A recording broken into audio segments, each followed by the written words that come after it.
You know what I've been thinking about a lot recently? What? Ayn Rand. Okay. Didn't see that one coming. Carry on. I mean, the thing about Ayn Rand is that, classically, she's like, don't care about anybody else. Don't take care of anyone, right? Objectivism, just totally look out for yourself all the time. Except there's an exception to this. Did you know this? I did not know this. The exception is emergencies. She actually wrote this essay called Ethics in Emergencies that says, hey, you know what? If you're in an emergency with somebody, it is okay to care for them. Wow. Permission from Ayn Rand to care it's about crazy. other people. And she's literally like, this is the only time, y'all. Don't do it any other situation. But if you're on a ship and the ship is sinking and you want to save some people, it's okay. Do you know what's amazing? What? That's better than Kant. Really? Yeah. Kant is like, if your ship is going down, you can kill other people. So you guys, we have just found the amazing moment where Ayn Rand is like, ship's going down, save some people. And Kant's like, or kill him. It's fine. You're learning something every minute on this show with us. And it's great because this episode is about this question. It's about how you care for each other. In what ways can you care for each other? The ethics of caring for each other during disasters and what that means. We're so excited that we get to have Sarah Clarke Miller on, who's an associate professor at Penn State. She works on women's issues, gender issues. Jordan could do her bio, like hands down, much better than I could. Well, she's a philosopher. Right. Yeah. So that's just true of all of y'all, I think, the little cult that you guys have. She wrote a great book called The Ethics of Need, Agency, Dignity, and Obligation. And she also wrote a great essay at the beginning of COVID-19, a lot of good work on this question of what we owe each other, our moral obligations to each other. And also, not to be outdone, Jason Rivera, who's an associate professor and the chair of the Department of Public Management at John Jay College right here in New York City, who's an award-winning emergency management scholar, who's a scholar who thinks about social equity in emergencies and how that should work formally, how our systems of emergency management can do a better job taking care of people during disasters. We recorded this, actually, it's important to say, last year in the fall. Time got away from us a little bit. The world's been a little chaotic since then. And anything else you want to say to set this one up? Well, I think the question of how we care for one another is maybe even more urgent in this political moment. But we didn't know where we would be when we recorded this episode. The thing about it is care is always difficult in emergencies. It's never easy. And so whenever you can do it, you need tools for figuring out how to do it. And it turns out who's good at that? Ayn Rand, but probably who's better is actually Sarah Clarke Miller and Jason Rivera. So super excited to dive into this conversation. I'm Mitch Strickland, an emergency manager. I'm Dr. Jordan Pascoe, a feminist philosopher. This is Tough Shift, a podcast about how disasters change us and why we need to change how we respond to disasters.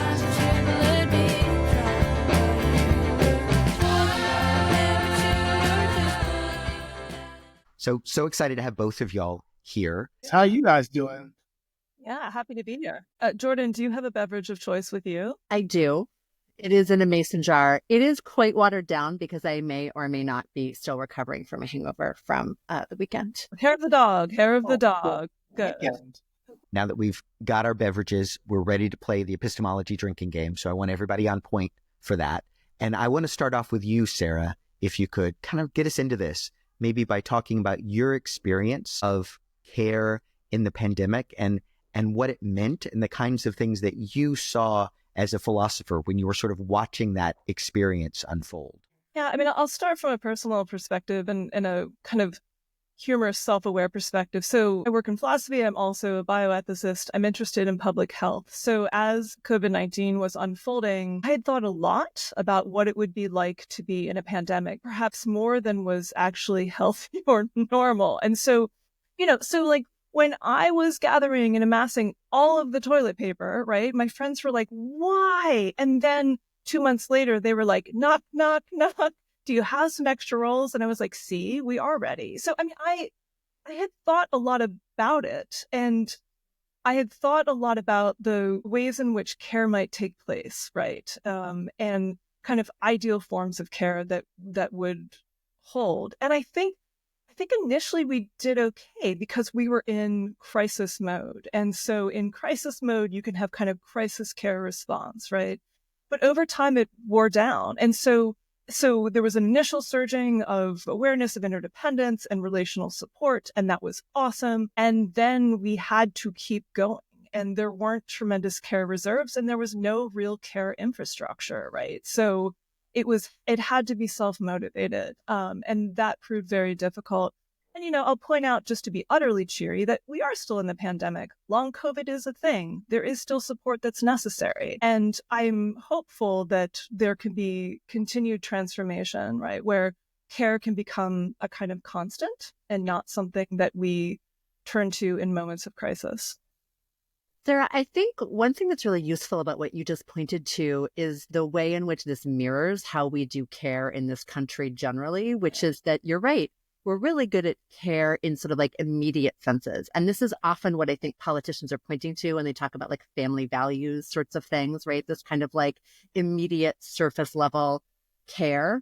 But yeah, this question of like care reserves and care infrastructure, like the larger systems that support that care, is really where things fall apart. And I like the distinction between, we talk a lot in the book about the crisis of caregiving in COVID-19, but there was also crisis care, which is a slightly different thing, right? Which is the kind of sort of like the way that we're able to surge caregiving in like small, immediate ways in moments of crisis. Yeah. Right.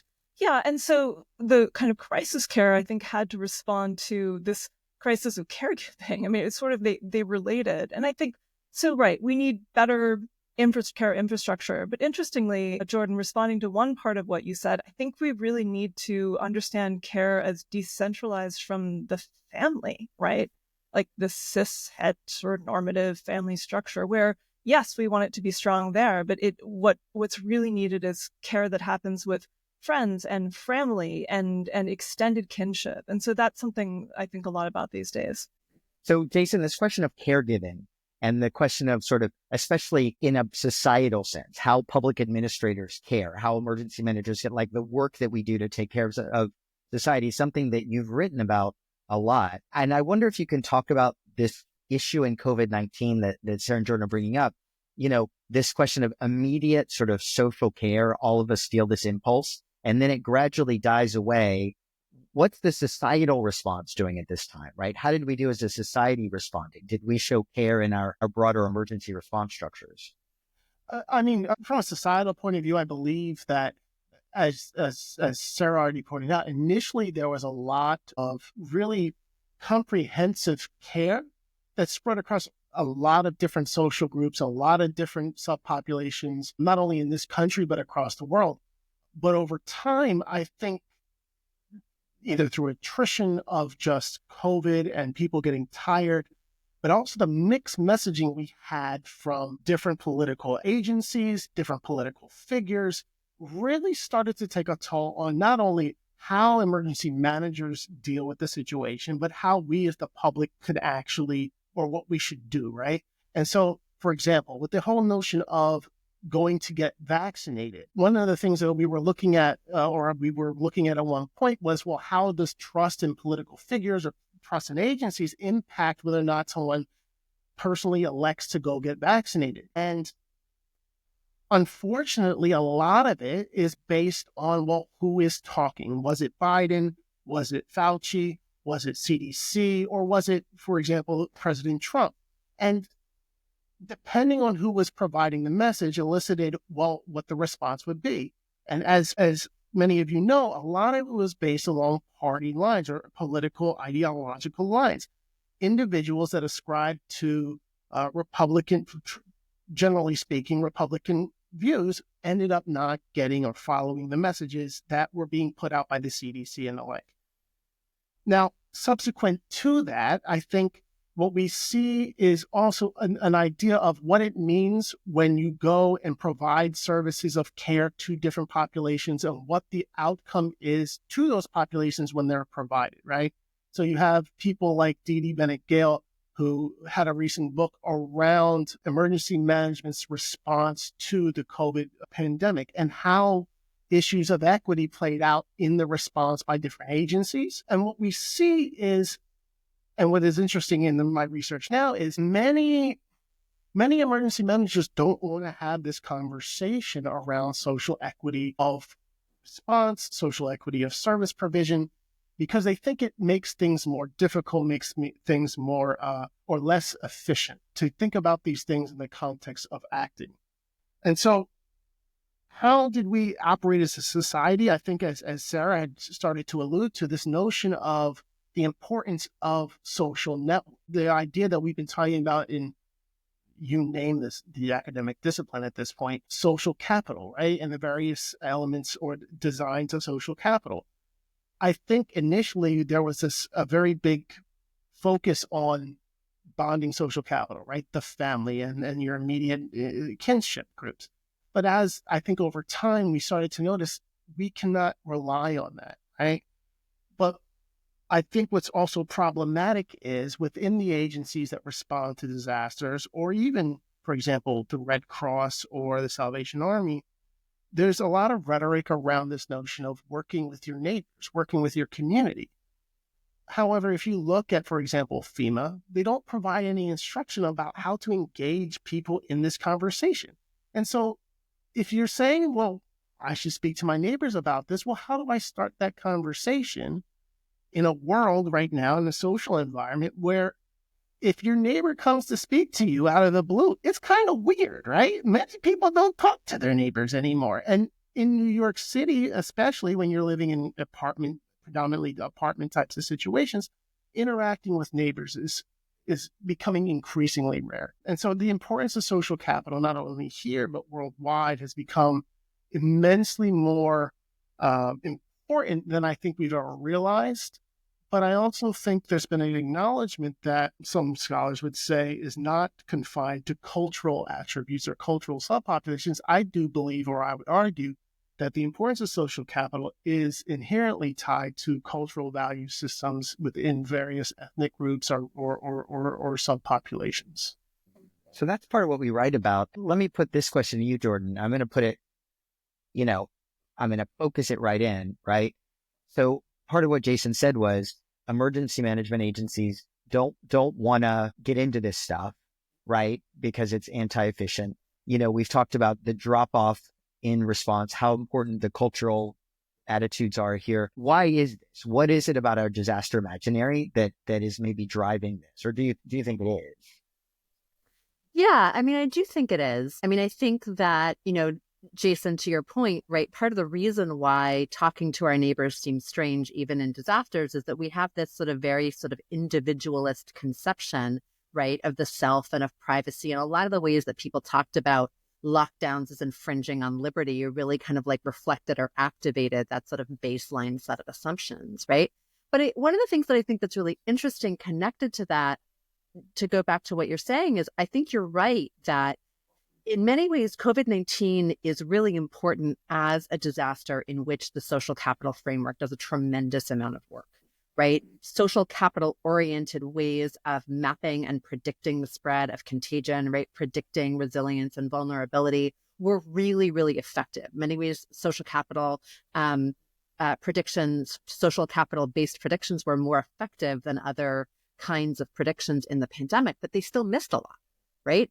One thing that they missed, for example, were caregiving relationships. Because of the way that we track social capital, we don't track informal relationships, right? Like, day caregivers moving from one part of the city to another. And that means a second thing. Often when we're talking about social capital, we're talking about trusting relationships, right? You sort of opened with trust. We're talking about relationships that benefit people, that give them more social capital. We tend to assume that relationships are going to produce greater connectivity, greater social capital, and therefore aid in things like resilience. And what this misses is the way in which many of us are embedded in relationships that are parasitic. And caregiving relationships are a really good example of this. And so one of the worries that we have is that we don't have good mechanisms for tracking this. And this is something that I think an equity framework can sometimes miss. If what we're doing is using equity or disparity as our measure, right? And so we sort of say, oh, well, this neighborhood, right? There's this famous study of New York City that we looked at where they sort of come out and say, oh, well, higher income neighborhoods are more likely to be able to shelter in place. They're more likely, therefore, to be resilient and cut down levels of contagion. Lower income neighborhoods, they're more likely to travel and therefore less likely to avoid contagion. And their assumption was that was because higher income neighborhoods have more amenities than lower income neighborhoods. But this misses the causal parasitic relation, which is that people in lower income neighborhoods are traveling to higher income neighborhoods in order to provide services on their backs, that people in higher income neighborhoods are resilient, right? And so I think there are some significant gaps in thinking about these kinds of power relationships. And so for us, these two things are deeply intertwined. The fact that we're not taking caregiving relationships as paradigmatic relationships that should be orienting our analysis of how people are connected means that we miss these kinds of parasitic relationships, and we end up with equity and disparity frameworks that miss the causal relationships and sort of like the root causes that produce simultaneously greater resilience in some neighborhoods and greater vulnerability in others. Sarah, you write about this when you're talking about the sort of moral injury in COVID-19 and other things, where like we as humans, we want to care. And it's like there's this thing stopping us, right? So in COVID-19, what is your diagnosis of what is this preventing us from caring in the way our interdependence would seem to require in these moments? Yeah, so I think so initially when I wrote about that, I was thinking about healthcare workers, right, who were just absolutely squashed by the pandemic in all the ways. And this concept of moral injury comes up in literature about combat and also in literature about healthcare. What I was trying to point out, which I think becomes more broadly relevant, is that part of the moral injury results because, these are human beings in professions that have kind of care as a base of value, even if they're not articulating it quite as such. And they were pretty consistently, I'll start with healthcare workers, but then think about teachers, right? Because this is another really, I think, underappreciated example. The healthcare workers, they became healthcare workers because they wanted to help people. And yet they were placed in circumstances where there was absolutely no way they could uphold their own moral codes or professional codes in trying to care for others because of the circumstances. This happened to teachers as well, right? And I remember this is one moment when an ethicist was actually useful in the real world. Like there was this huge discussion going on with our school board about whether teachers should be required to report back to the classroom. And I knew a bunch of these teachers, some of whom had pretty serious, complicated health conditions, which meant that exposure would have been very dangerous. And so, the one moment in the school board meeting where I was like, and I jumped in and pointed out that there were these different values that were being embraced, right? And that all the different values needed to be heard, and that an ethicist's job wasn't to tell them what to think, but rather to help them map those values. But at the basis of all of it, we had professionals who deeply wanted to be able to care for the kids in the classroom. And that was what was kind of not being acknowledged, right? So that's what was leading this whole conversation. So there are lots of frontline people who got smushed in different ways, healthcare workers, teachers, and as Jordan was saying, tons of dependency labor performers, right? Dependency labor being this, concept of basically caregiving professionally, who really were placed in danger, and the danger sorted out not at all in ways that were unexpected along racial and socioeconomic lines, right? So that gives you, I think, some sense, Mitch, of a response to your question. Is this squishing inevitable? Real question for, in an emergency like this, one claim that many people have made is we could not have anticipated it, right? It came out of nowhere. And hardly anticipated it. You got the hand picture. This will start now, right? I need a drink. So let me point to something that's happening right now, which is, again, another reason why I'm super fun at cocktail parties. I'm like, let's talk about H5N1. And everyone's like, great, we're out of here, right? But so H5N1, we are watching like motion catastrophe, right?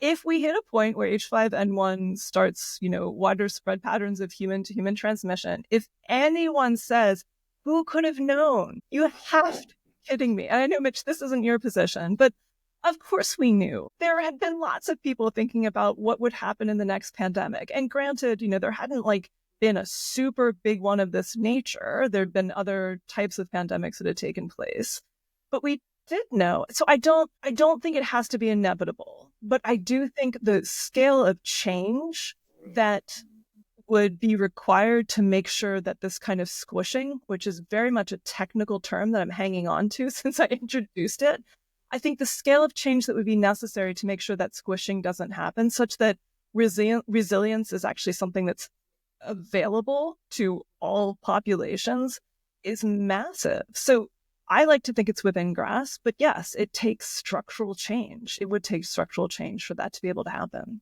And let me just jump in on that really fast. And then I want to hear from Jason, just to say that, pandemics aside, right? We talked about this a little bit in a prior episode, but like, if you'd asked some feminists in to talk about what might happen in a pandemic when you were doing pandemic planning, I'm pretty sure that the crisis of caregiving might have been on the table in that process, right? So there are these questions of, epistemic injustice that are going on here. This question of like, who's in the room when we decide what the problem of a pandemic is? Whose voices are relevant? Whose stories are relevant? Whose concepts are we importing? And part of what we're naming here is that we did not use caregiving and caregiving relationships as paradigmatic relationships to think about this. Now, part of the reason that's a problem is that caregiving relationships, even in normal times, involve a certain amount of squishing.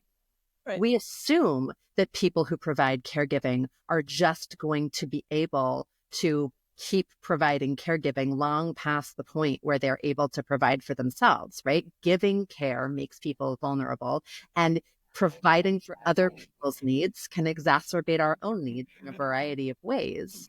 And so when you surge that, like you do in a pandemic, this is what's going to happen. So I think this is another place where, like, just to amplify what Sarah's saying, if we had been using caregiving frameworks to think about, say, what a pandemic is, or frankly, what a disaster is, then I think, one, we would have seen the squishing problem much more clearly ahead of time.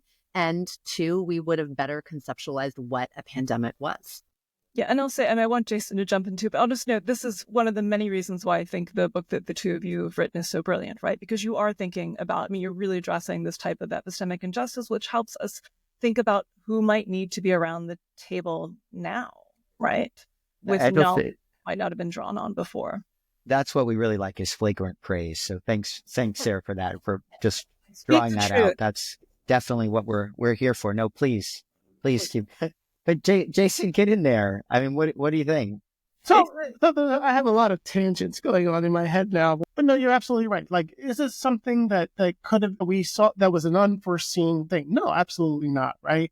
We had been preparing for pandemics. Maybe not to this exact scale, but the notion of a potential health threat to affect various populations, if not entire nations. It was there. It was there in the planning. We had the notion for it.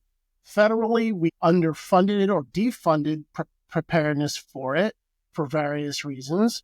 But then there's this notion of exceptionalism, right? That we have not only in the United States, but in other places as well. That how will this ever happen? This can't happen to us. Yeah, this is something that happened 100 years ago, but we didn't have the technology. We didn't have the XYZ that we have now.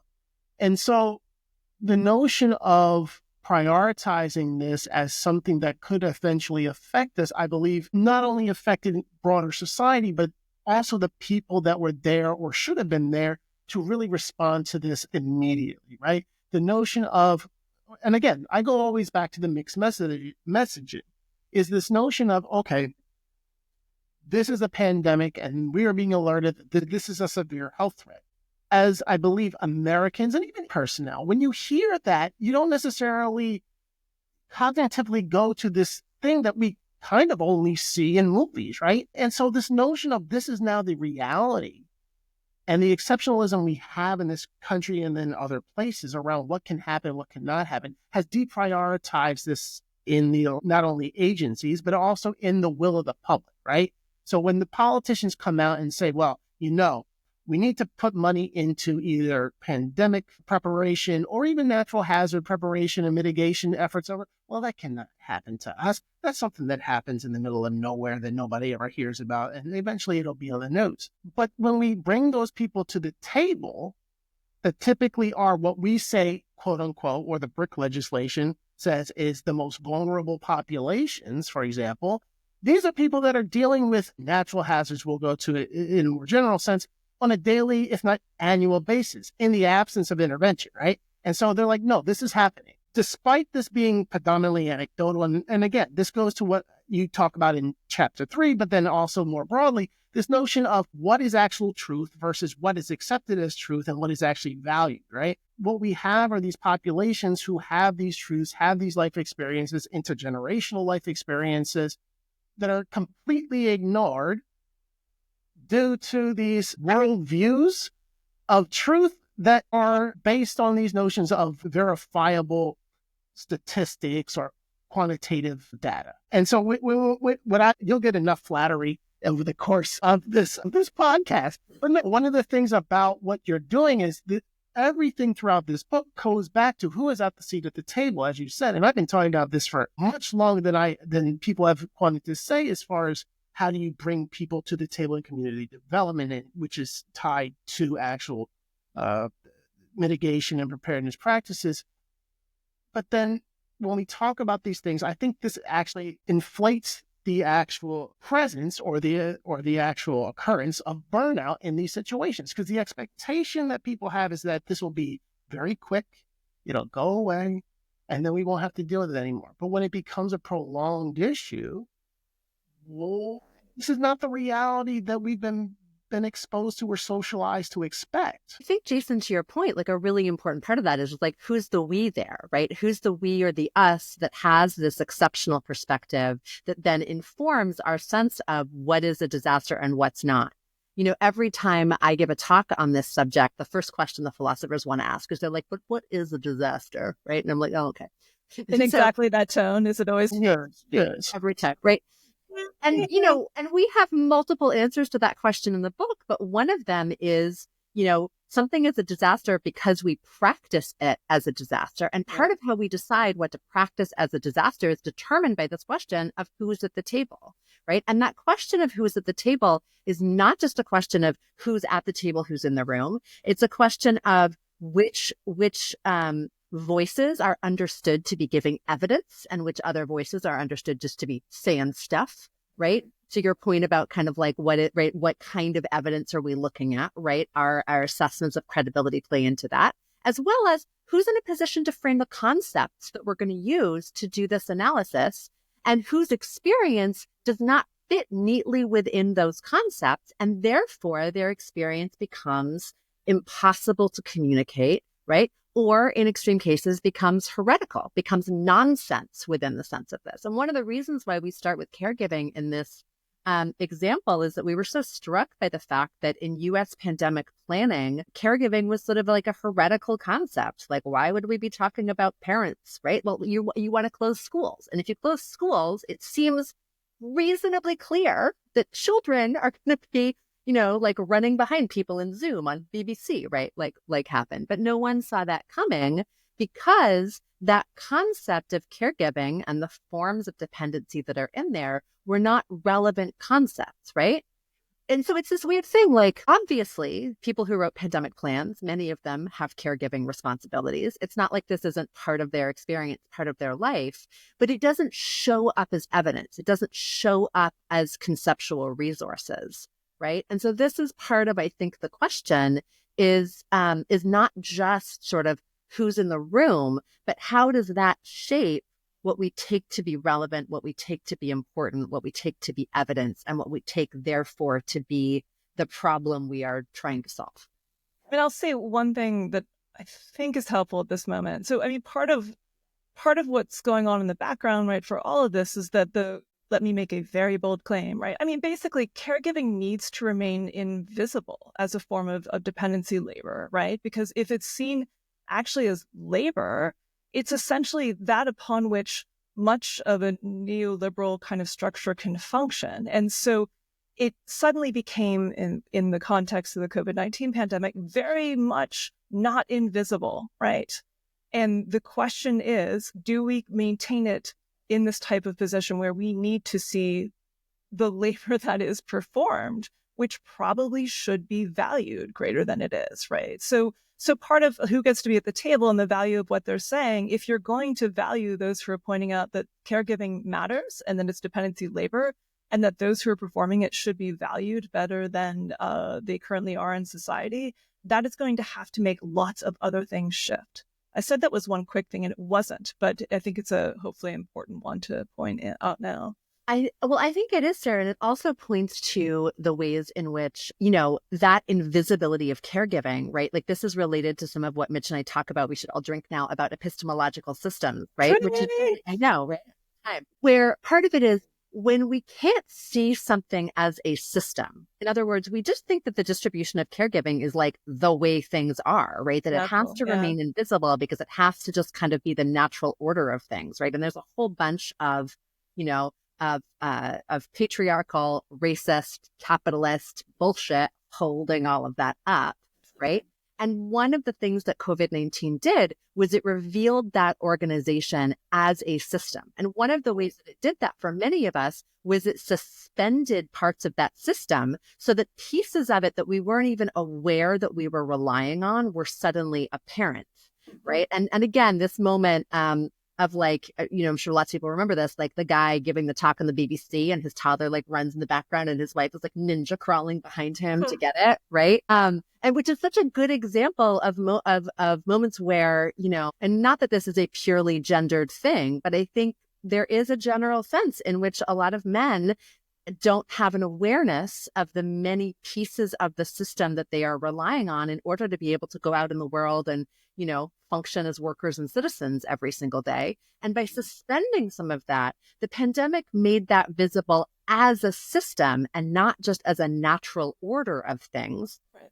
And when that happens, when we can see something as a system, then we can start to say, well, is this a good system or could it be otherwise? But we can't ask that question as long as we just assume that it's simply the way things are. Mm-hmm. Yeah, absolutely. No, but a while ago, Sarah, you said the word resilience, and I kind of let it float by. I was like, there it is. Maybe that should really be our drinking word. But now we got to wrestle it because, what I heard you say is that, the system that we have doesn't let some people who are suffering in it be resilient, right? And yet, as Jordan's describing, that system itself is resilience. It's hard to change. I've been working in emergency management for 20 years. I've seen legislation come and go that's tried to make emergency response more equitable and more infusing social capital, and it keeps failing. So it seems like a bad plan to have a system of response that increases vulnerability and precarity of some people. Like, why would you ever respond to something bad in a way that actually seems to make things worse for delivery workers, for people that we're calling essential workers, that's forgetting these areas? Why would you create a resilient system that doesn't let the people within it be resilient? So somebody fix that for me. What do you think, Jason? What do you think about that? Yeah, I could. Based on your explanation, it's inherently not resilient, right? And so, like that's part of the problem. And so I've tried to explain to some of my FEMA colleagues and some of the people is when we're talking about resiliency, you cannot be resilient or any geographic region cannot be resilient unless everybody's at the table, right? Because you inherently leave people out. What is prioritized as systematic or systemic things that should be given attention to, they are not necessarily the things that should be given attention to by all the people that should be at the table. And so when we talk about resiliency, and one of the things I loved about this was the notion of, okay, well, we're resilient in what way and recovering from what, right? And to what extent and in what way are we moving forward? So if we're talking about resiliency, okay, we'll just bounce back or somehow absorb the shock of an event. Have we done that? And to Jordan's previous point around like, well, okay, we've been able to identify these problematic systems. Have we changed in any way as a byproduct of actually visualizing them? I think like any other disaster, we say, oh, this is a shitty type of thing that we're seeing, and this is horrible. And we harp on it. But then for one reason or another, it fades away into the background. And then give or take 25, 100 years, we go, oh, you know what? Same thing that happened before and the same crappy systems that we had are back. Why? Because when we had the opportunity to recover or be resilient in different ways, we say, oh, you know what, that's too hard. Or there's path-dependent issues that create a situation where we just don't have the capacity to change or won't change, right? And so, I'm sorry. But like, so when I get aggravated when I talk to some of my colleagues and say, okay, well, we're resilient, or this population is not resilient, for example. Well, how are you defining resilient? It may not be resilient in the way that the feds define it or the way the state defines it in some type of way, but these communities, these populations are resilient. And in many cases, in the absence of intervention, they're able to withstand time and events. And we look at them from traditional worldviews, right, as they're backwards. Well, why is that? Why are we doing that? We can learn from these communities. We can learn from those populations. But again, as Jordan and Sarah have already pointed out, it's like we devalue these ways of coping, right? These different notions of either caregiving at a very intimate level or even a societal level. Sorry, you set me off. No, Jason, I'd already been set off with a hand gesture, so I just feel like you're joining me. I feel very supported in my response of like, well, of course it's a problem. So yes, we're good. but why? That's what I want to know. Why are we stuck in this cycle? What is the rock that won't move when we hit these places? I mean, Go, Jordan, please. Well, this is where, one of my favorite moments in this project was actually the resilience question, because this was the place where the literature on social epistemology and the literature on disaster started to talk to each other, to use the same concepts in similar kinds of ways, in ways that are actually really informative for both, right? So Jason's totally right. Resilience is often defined from dominant perspectives, right? It is most likely to be recognized when it is privileged populations bouncing back to the ways they were before. And this prevents us from seeing other forms of adaptation and survival as modes of flourishing. Absolutely. I mean, I think a generally good feminist question is like, what does resilience look like in caregiving contexts? I think that might give us a different starting point to think about what resilience is. But one thing that I really got from the social epistemology literature, and I'm drawing especially here on Christy Dotson's conception of resilience and epistemology, is that it really matters what kind of system it is that's resilient. If we have a system which is designed to be unequal, is designed to be parasitic, and is designed to benefit some at the expense of others, and then we surge that system in a disaster, we're going to end up harming people. And we're going to end up harming people along incredibly predictable lines, right? As both Sarah and Jason have pointed out. And so, one of the ways that we think about this in the book is that our disaster imaginaries, our disaster ways of knowing, are tools of resilience for a lot of our hierarchical and harmful systems. They ensure that in these moments where we can suddenly see, for example, that caregiving is a system and not just the way things are, that rather than having a moment of being like, oh my God, maybe we need to produce this kind of huge structural change that Sarah's talking about, like radically rethink how we organize and distribute caregiving. Instead, right, we're oriented through kind of like disaster individualism. And so we root away from that, and that ensures the resilience of our ways of knowing care that prevent us from taking action on what we saw. And so, Jason, I think this can help explain some of your point, which is that, yes, we saw this in COVID, but one of the ways we are resilient is that we are epistemically resilient. We were able to see it and then bounce back. We were able to see it and not really do a whole lot to change a lot of these features, in part because these are not disaster phenomena. They are part of our normal that become visible, right, in these moments of disaster, right? But the system you're describing, Mitch, is just how we built the world. You know what I mean? Like, I don't know that it's specific to disaster. It's how we built the world in general that becomes readily apparent in disaster. And this is where, totally unexpectedly, so go with me on this. What I'm thinking of are like these nylon swimsuits, those terrible ones that you wore for swim practice. Sure. And then, like, if you wore them a season too long, they kind of weren't going to bounce back any longer, right? So So resilience can mean a couple different things, right? It can mean, this ability to recover quickly. It also kind of can refer to this bouncing back. And there are certain populations whose nylon is not so out of shape because it hasn't been as tried, whereas there are other populations who are constantly asked to bounce back in different ways. And after a while, they can't, right? So I have a particular resistance to the word resilience. And I know that both of you are, probably everyone in this room is suspicious of the term in different ways.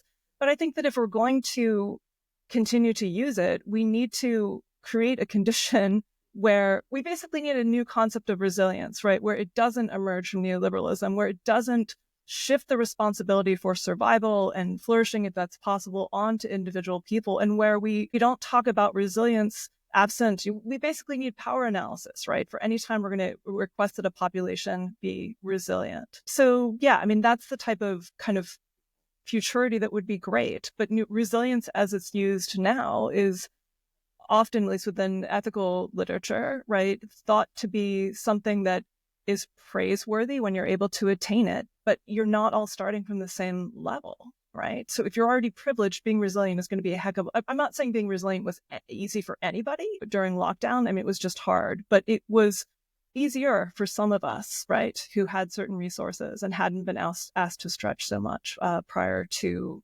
the... Sarah, this is something I'm thinking a lot about in my current work. And Jason, I suspect you'll be able to help me with this. One of the questions I have is sort of like, because I think there's a lot of redefining resilience in the wake of COVID. Like there's a lot of like, no, by resilience, we mean adaptation. By resilience, and I think you're absolutely right that if we're going to transform the meaning of a term, we need some other places to go to look. One of my favorite definitions of resilience that I'm sort of open to considering is the way that like Adrienne Marie Brown talks about it in Emergent Strategy, right? Where she's really thinking about the resilience of ecosystems as an adaptive resilience. And I think we're seeing some of that seeping into the ways that we see resilience being deployed in some of the new frameworks that are emerging. My question is, and I have this question about a lot of projects of conceptual reengineering like this, is it useful to use the same term? Is it useful to now have a new resilience, which is actually just adaptive resilience, which is a totally different thing? Or is it helpful for clarity purposes to maybe have a new term? Like, in other words, is it important that resilience be the concept that we're going to reshape and mold, that's going to travel with us through this learning process? Or is it maybe useful to be like, okay, resilience was this way of practicing disasters and recovery and so on and so forth, and we had some problems with it, and so now we have a new concept, right? So I'm really interested in kind of like the ethical question of when we should like ameliorate or improve a concept, and when we should like leave it behind intentionally in order to re-engineer something new. Let me just say before Jason answers, you go on a podcast with a philosopher and this is the question you get right there. Conceptual re-engineering through vocabulary. What do you think, Jason? Okay. So this is something that I get to a number of different things I look at, right? So academics are known for creating new concepts, new words, describe essentially the same thing over and over again, right? Just new boxes. One of the problems I think you allude to is that we just have such a varied notion of what resiliency is.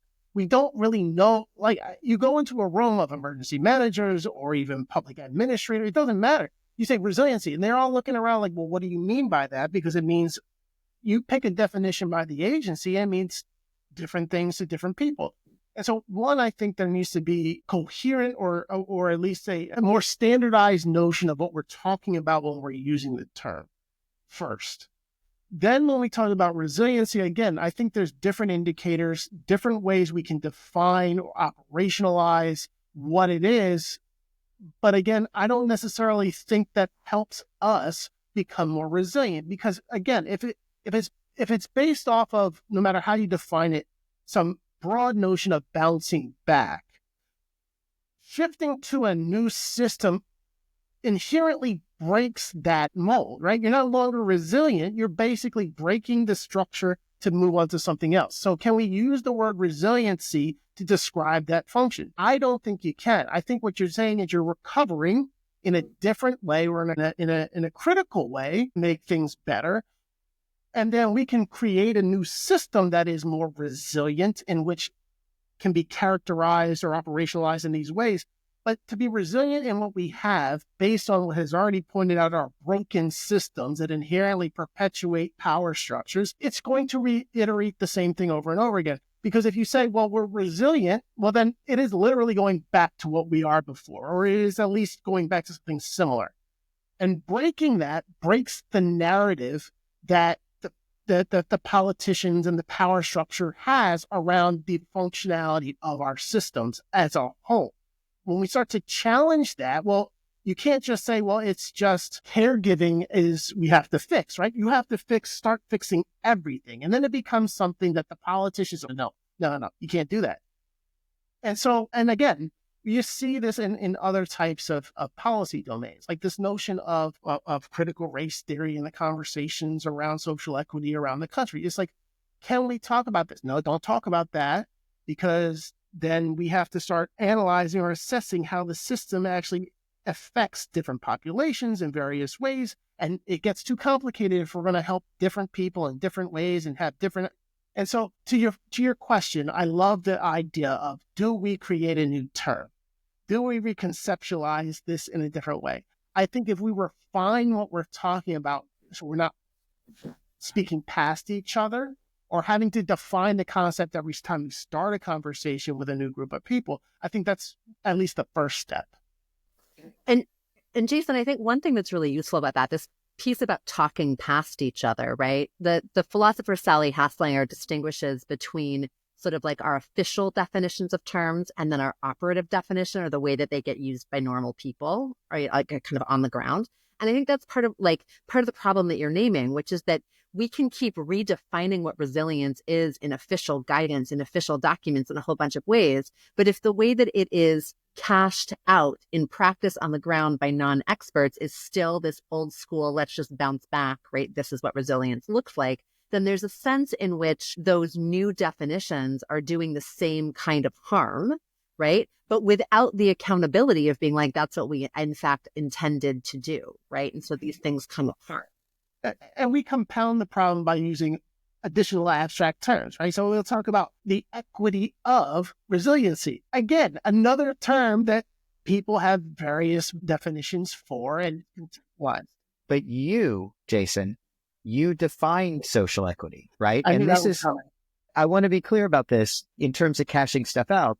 You are the only person I know who's proposed a pretty specific framework for what social equity means in emergency management based on a review of the literature.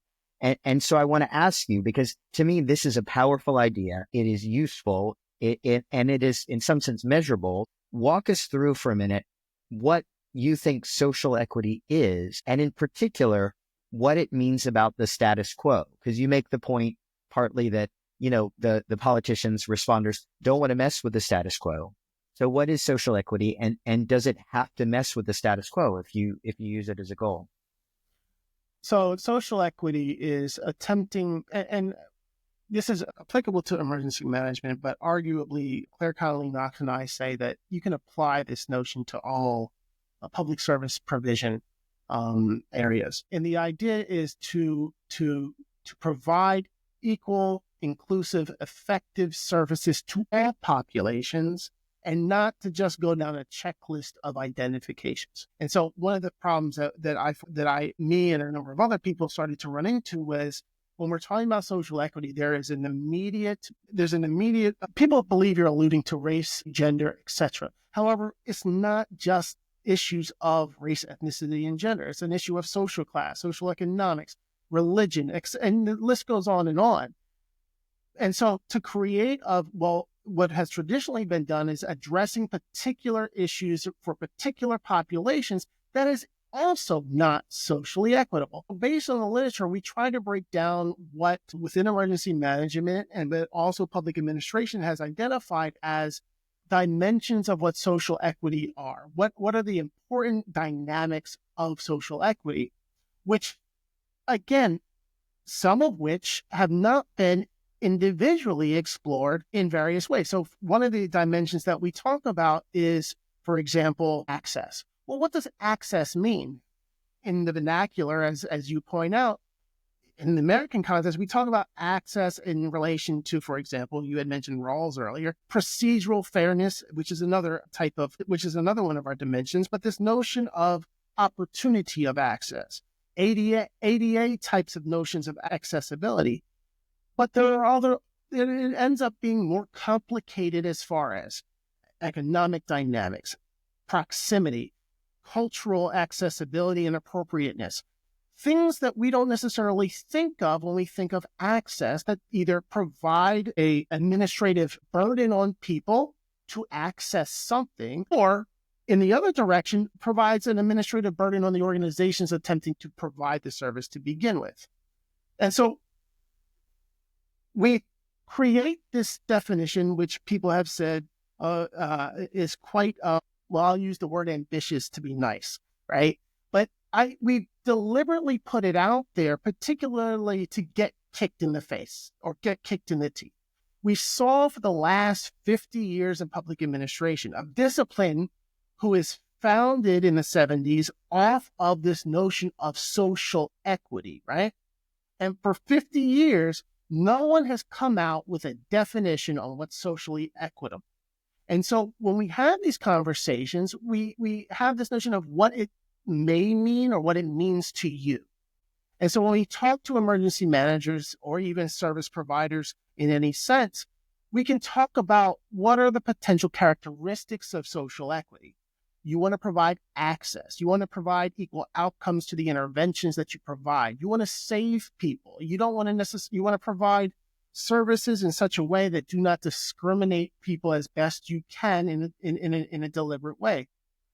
But if you use the word social equity when trying to engage in conversation, people just shut down because they have these perceptions of what it means based on either their own socialization processes or what we are now seeing over the last 8 years around, well, social equity really is just for a particular population. And it's sad because what I've been trying to do in social equity is no, social equity is for everyone. The media and our national history talk about the importance of social equity and the importance to particular racial and ethnic groups and gender groups, but again, are just as in need of socially equitable practices as everyone else. Well, I want to just, because to me, you're actually not highlighting what I feel like is the most radical or maybe the most likely to get kicked in the face part of the definition you propose, right? Because you say, first it's, the active, culturally competent provision of services to every social group across all phases. And that's what you're talking to. But you also say that part of a push for social equity must be the continuing reduction of all groups' social vulnerability over time. And I think that's the part that's not the status quo part. I think that's the part that is somewhat dangerous to current emergency management thinking. So the last dimension we talk about is outcomes. And that's really what gets to how do you get interventions to have an equal impact or essentially an equal result, regardless of the population you're dealing with. And that inherently is tied to breaking down the structures in which we live. Again, we're providing this definition as a means to say what would be the ideal situation. So we create this we propose rather, this measurement of social equity and how you could potentially measure or say something is equitable or moving towards equitable practice. What Claire and I would argue is potentially there is no way to actually get to an inherently, totally socially equitable situation based on the power structure or the systemic issues that we're dealing with now. We inherently have to break with that. So I hear myself, and I've heard myself before say this may be a pie in the sky type of endeavor in that we're talking about social equity. Can we get there? I think we can try to get there. But it also means to actually get there means breaking from the systems in which we are inherently part of, and also acknowledging that that's other types of worldviews. So I would say this also, which is kind of revising, not necessarily this definition, but since writing this, we've also come to, again, integrating this notion of epistemological types of worldviews, right? well, is our notion of social equity actually equitable across contexts, right? Because again, literature is inherently westernized, colonizer type of literature and journal bases, right? And so is that the actual idea of what's socially equitable? And so, yes, to answer your question, it inherently entails breaking systems. So who then has the actual will to do that? I guess is what the question that I have. Who will actually break with what is practiced, what is considered the appropriate way of doing things, and go on a limb and start to push an agenda that will actually make systemic changes in the right way? And again, using value-laden terms, right? What is the right way? Again, is a contextualized type of notion. I think, Jason, that's really important, right? This is something that we really tried to center in our work, is this idea that we can have a sense of what the right way is with the recognition that that's with sort of the credibility economy and the conceptual resources and within the system we have now. And as we get better, centering more voices and being open to more perspectives, our conception of what's right and what's good may shift accordingly, right? But I also just want to say to that question of like, how is this change going to happen? That this is part of what Mitch and I think is powerful about thinking about these questions in disaster. And I think your work really, really bears this out, which is that it's very difficult to get radical systemic change just like on a Tuesday. Like people aren't up for it. You know what I mean? Tuesday is going to be like, you know what? Let's radically rethink how we organize access to healthcare. But in a disaster, there are moments where you have both the need to very, very rapidly invent new systems and infrastructure, and you have people having these collective moments of awareness and lucidity as they're in these new relationships with one another, as they're casting about for conceptual resources to understand this world that's ruptured. And so I think that thinking about this social equity question, which you're right, is a much bigger question than disaster. Thinking about it in disaster is really important. But, and I have this question for Sarah, one of the ways that disaster then roots us away from this kind of change is it keeps, I was thinking that your distinction between needs and injury is really useful here, because it continues to sort of like the disaster context tends to root us towards thinking that we need equity in order to deal with the injuries caused by the disaster, which are different from broader questions of needs. They overlap, but they're different. And so I'm wondering how your thinking on injury and need could maybe help us to think about the limits of the disaster context here. I mean, I don't know if it points to the limits so much, but it might, well, we'll see. I mean, in essence, right, so to go philosophical for a moment, with anything like needs or vulnerability or dependency, philosophers are going to say that there's a way in which that is shared ontologically among all of us, right? So everyone listening to this is vulnerable in certain ways. Like you all get sick from, any kind of virus that exists. But then vulnerability politically gets distributed differently, right? And so there are two senses of vulnerability going on. Same with dependency, and same with something like precarity. So this means that certain people's, to go to the concept of need for a moment, certain people end up kind of reliably experiencing certain forms of need in a way that economic systems, political systems produce. And I think in listening to Jason, I found myself wondering if part of the issue, says the philosopher who is not involved in any kind of actual useful trade, right? But I wonder if part of the issue, and this is really to draw on some material from some disability justice theorists like Mia Mingus, for example, who pointed out, gosh, maybe a third of the way through lockdown, that there perhaps was an investment in producing populations that would be vulnerable, that would be sickly, right? That there are aspects of economic systems that need a certain part of the populace to be desperate in a kind of way, who will economically desperate, for example, such that they'll perform labor that other people don't want to. And so I think we have to look at ways in which systems might be designed to produce certain forms of vulnerability or certain forms of need in ways that support other functioning for the privileged, right? So I say this cautiously because it's a big structural point, and yet it kind of, I think, is in the background, Jason, behind some of what you're thinking through. So hopefully. No, I think you're absolutely right. The functionalism of what, or of despair, of need, of disparity is inherently ingrained in the system, right? It's economically profitable. Let's go in that direction, right? For these various populations to require or be dependent on the services that would subsequently provided by a pandemic or a disaster, et cetera, right? And so I wouldn't say it's a conspiratorial type of situation, but it could be compared to almost like a racket type of situation to a certain extent. We've created a situation in which people, if the right events or the right circumstances present themselves, will be dependent on particular organizations, systems, etc. And that reinforces the need for the system. And then we can go back and say, you know what? Guess what? When things went bad, we were there to help. We won't mention that the reason things were bad were because we created the situation in which they are bad. But you're absolutely right. I think, again, and you talk about this in the book, Mitch and Jordan, this notion of how the system perpetuates itself predominantly because of the interconnectedness of how the system works. And it is ultimately very deliberate, right? None of this is actually by coincidence. But yeah, sorry. And what? No, yeah.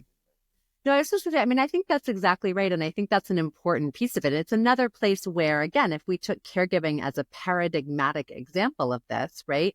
Many, for example, privileged, middle to upper class people can afford childcare precisely because other people are so poor. They are willing to work, right, informally for significantly less money. And that produces these care chains that we're talking about, right? But both of you are absolutely right that part of what this means is that the freedom to have children and also go to work every day is to some degree or another in our current system premised upon this inequality that needs to be reproduced in various ways, but also rendered meritocratic, right? Rendered, right? Like Kant would say rightful, right? So like rightful inequalities, as if this was a thing that makes any sort of sense at all, right? But Jason, to your point, like this is something we find in social ecological literature all the time. The more internally coherent and internally interdependent an ecosystem is, the more likely it is to be resilient. And so these sorts of parasitic relationships that we're pointing to, the forms of inequality that we in fact need in order to be able to have the lifestyles and level of comfort that the privileged are, accustomed to, is that kind of internal organization that produces this kind of resilience. Well, and what pisses me off about it is the way that like emergency management is asked to be like the little bitch of this huge discriminatory system, because we are working in a disaster to reproduce it, right? Our job is to kind of like restart it when it gets knocked down, right? We're like the jumper cables for this discriminatory system to make sure it gets put back together again. And I wonder, Sarah, if I could ask you to engage in the work of imagination around the politics of care, which I think is really compelling. You're clear that the politics of care is not a mainstream idea. It's not even a mainstream idea within bioethics, right? But if you could imagine a disaster instead being a moment where the politics of care could get uptake and could find energy, what would that look like? Like, can you imagine what that would be? I can. I'm still also thinking through the little bitch jumper cables, just to my brain is still that you were just referring to. So, because I just kind of loved that moment. So I'm just going to repeat it again. Because it's a hilarious kind of combination of thoughts. So yeah. And when the COVID-19 pandemic happened, suddenly care was this thing that was everywhere. There were like a bajillion care conferences, right? Which was as far as I was concerned, except they all happened here on screen. And there was so much talk about care and how politically systems might shift such that caregiving could be supported, such that care would be provided. And I think it's not that I think it all went away. So this is a slightly, weary response, but to some extent, a lot of that imagining, which I can point to and describe, did wane. And yet, I still think there are ways in which the notion of care itself, not simply the kind of dependency, labor, and caregiving, but caring in relation to others, right? Caring about their needs, caring about forms of vulnerability, it is risen in terms of the attention it gets. So here's an example. As everyone in this room knows, when we were originally supposed to record this, we couldn't because hilariously I had COVID. I was like, could we make this up? We cannot, right? So that meant that, I had to go through the CDC protocol. I was supposed to be teaching all of that stuff. And when I went back into the classroom, I was cleared to enter. I was, my symptoms were waning. I was testing negative. I went in masked, and I think no one else was masked. I think my students at first were a little taken aback because masks are now oddly political. But I talked with them from the very start about, first of all, what my institution's policy was and how I was following it. But importantly, this was a gesture designed to care for them and to emphasize that they should be caring for one another. And so now in that classroom, students are emailing me to say, I'm sick, or this is status of my symptoms, and I will, I'll come in masked. So, and in conversation in this ethics seminar, care keeps on coming up. And it's either that they know I work on it, and so they're going to mention it, but I don't think it's just that. The kind of conversation going on among the undergraduates from all sorts of political persuasions, right? They are more ready to talk about care. So if we imagine these are I do not have structural kind of solutions to offer, but I do think a lot now and am starting to work on not just understanding care relations, but care politics, and thinking about how care is something like a civic virtue might help us move political relationality beyond forms of polarization that we're currently experiencing, such that we could then rebuild a republic where care is not gendered and placed in a corner, but is really woven into the fabric. So how does this happen? I mean, I'm an ethicist, right? So I think a lot about individual relations and community relations and ways in which we can have care as an ethos be something that doesn't have to be explicitly political, right? Identify with a political position, but rather returns to this form of relating to others in ways that involve support for their needs beyond a kind of general form of respect we might have in a democracy. Something a little bit closer than that, a form of relationality where we do, as a matter of ethos, seek those forms of connection that are meaningful and determine how we might better support one another. So it's a dream. I don't have a playbook, but I do think that politically, it's possible. I think it's starting to be possible, she says in an oddly optimistic moment. Well, and I want to say to that optimism, Sarah, I mean, this comes back to sort of Jason's point earlier about resilience, right? That like part of the problem is that the frame we're doing all this in is this, let's be resilient, let's rebuild, right? Which sets us up to believe that regime change would be a bad thing, that radical structural change would be a bad thing. And one thing I want to name in all this is that care is often marshaled for those resilient kinds of ideas, right? We have this deeply ingrained in part because of the way that caregiving is often hierarchical, the way that it's often, it's taken to be like a feminine virtue, right? And so we often think of caregiving as having a kind of, and it's deployed in American political rhetoric as something conservative, right? Care is how we conserve the status quo. It's part of producing resilience, right? Even though caregivers themselves may have to sacrifice in order to do that. And so I think one of the dangers here is that in this kind of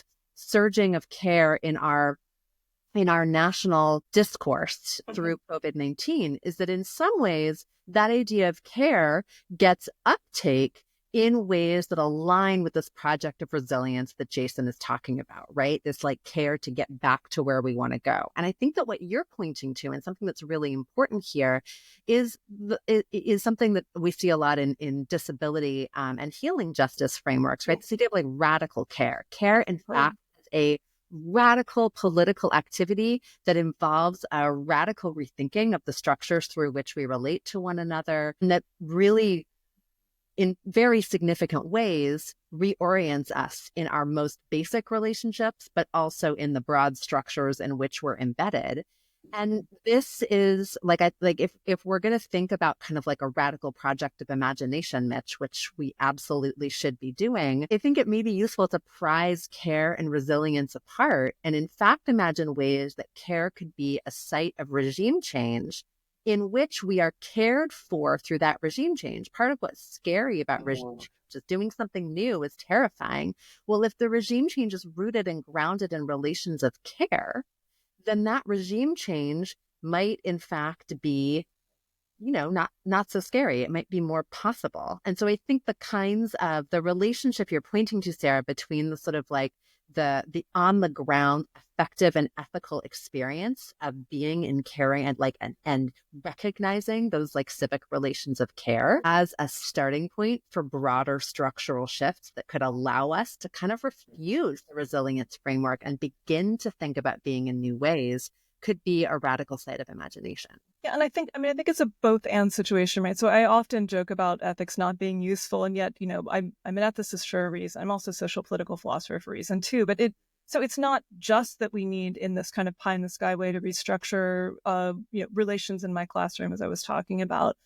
But we need a both and. Do we need structural change? Absolutely. But right, if structural change is occurring, it's going to be something that feels more possible if you feel secure relation with a number of other people in your community.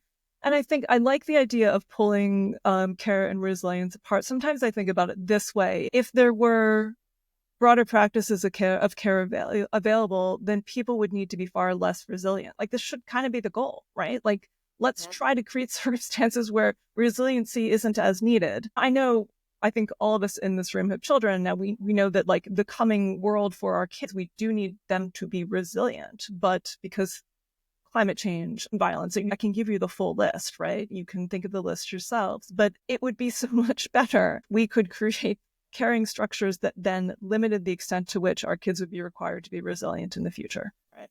Well, and if it was those caregiving structures that needed to be resilient rather than the sort of like you as an individual be resilient, right? But relocating the resilient into those relations of care. I think what we're saying is, resilience may sometimes be a virtue, but it's certainly not the only virtue. There are others, adaptability, love, care, and sometimes resilience can be a negative. If something is resilience that is maladapted, if a bad system, or you're being resilient because you're stuck in a different way. So resilience in that sense is a little, I don't want to use the word moral around philosophers, amoral or outside of morality. It can be imbued with different values. And we're talking about in this pie in the sky way, but I guess I want to close with maybe more practical hope, to just ask you, what do you think, given this, is the most useful idea we should bring to the next disaster that is certain to come our way, either in changing disaster policy,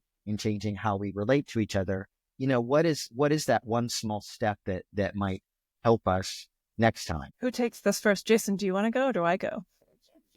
Be my guest. We could flip a coin, So I don't know if this is, I think this is a useful idea. I don't, there are a number that have emerged, but I want to refer to the work of Leah Lakshmi Piepsa Samarasena, right, who's a disability justice theorist. And in their books that they wrote during the pandemic, The Future is Disabled, they feature a concept called crip doulaing that I think is a very useful concept from a care perspective. So they want to make crip doulaing happen on a very large scale. And essentially what it points to is the notion that within disability communities, there have been people who have been living with forms of serious chronic illness for a long time. They kind of know how to navigate certain systems. They know what it's like to live in a white ableist society, right? They can, in fact, teach those who are experiencing extended disability through long COVID, for example, for the first time. They can help bring people into that experience in ways that really prioritize the specialized knowledge that exists within the disability community, and can create connections of care based upon that expertise and knowledge. And so I really like this idea of crip doulaing and thinking about pulling from knowledge that has been underappreciated in various disability communities to help the growing number of people who are experiencing long COVID figure out how to navigate the world better. So I would piggyback off of what, to a certain extent, what Sarah's alluding to, and kind of change, I guess, the focus from the United States context to something more global, right? So one of the things that we're seeing in emergency management practices, but also in public administration practices more broadly, is the final acceptance that other worldviews, other truths, other approaches to doing things are in some ways better than how we've been the westernized colonizer type of structure, right? And this infusion of traditional ecological knowledge into what people and how they deal with situations is becoming, I don't want to use the word popular because it's probably inappropriate to use because it kind of alludes to a more broad base, but in various places, for example, in Latin America, in parts of Asia, you're seeing an appreciation emerge that is separated from the Weberian type of public administration worldview that this is the way you have to do things. And so we can try to break, or we're starting to break, or places are starting to break.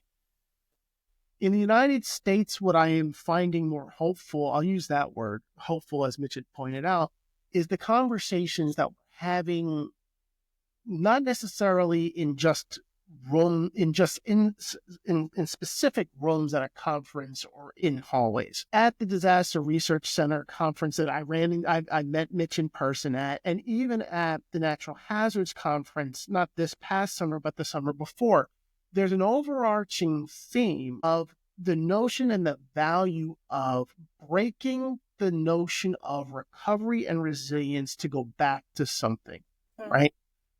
Or bouncing back.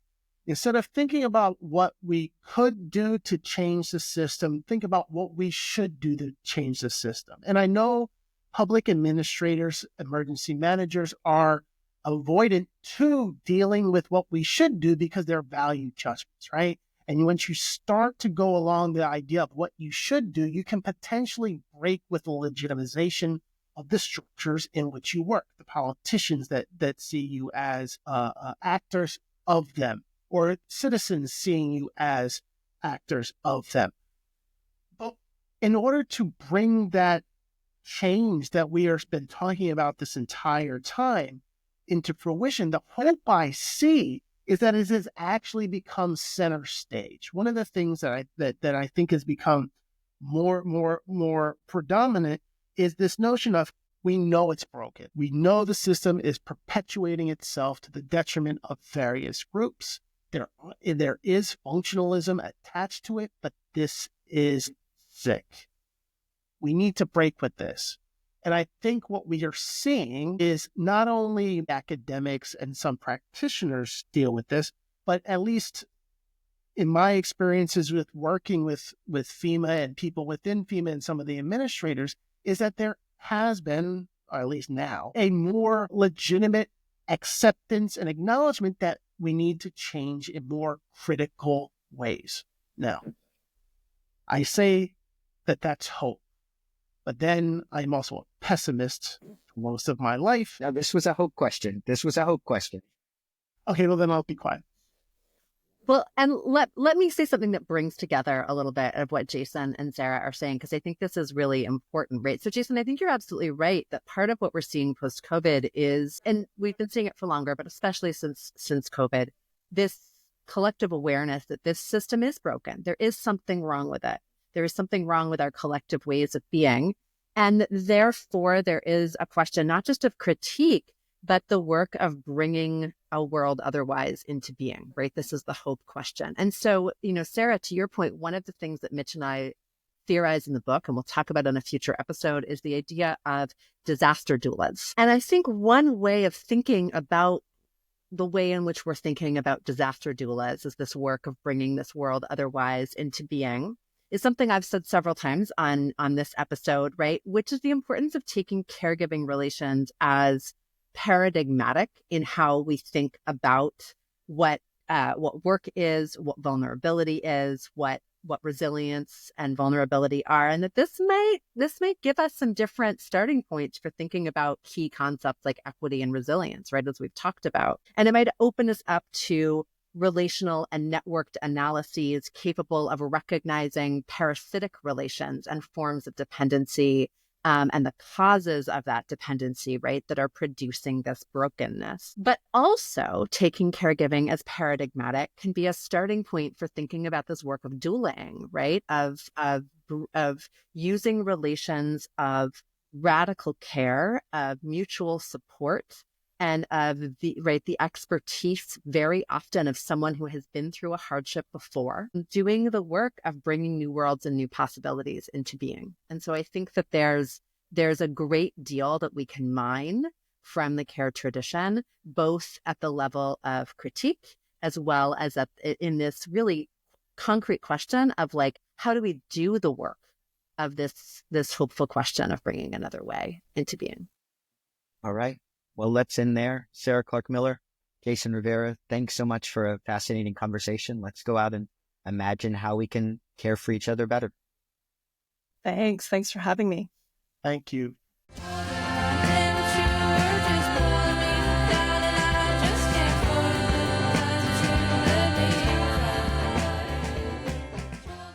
I love how we closed at the end of that conversation with this kind of call for hope and care.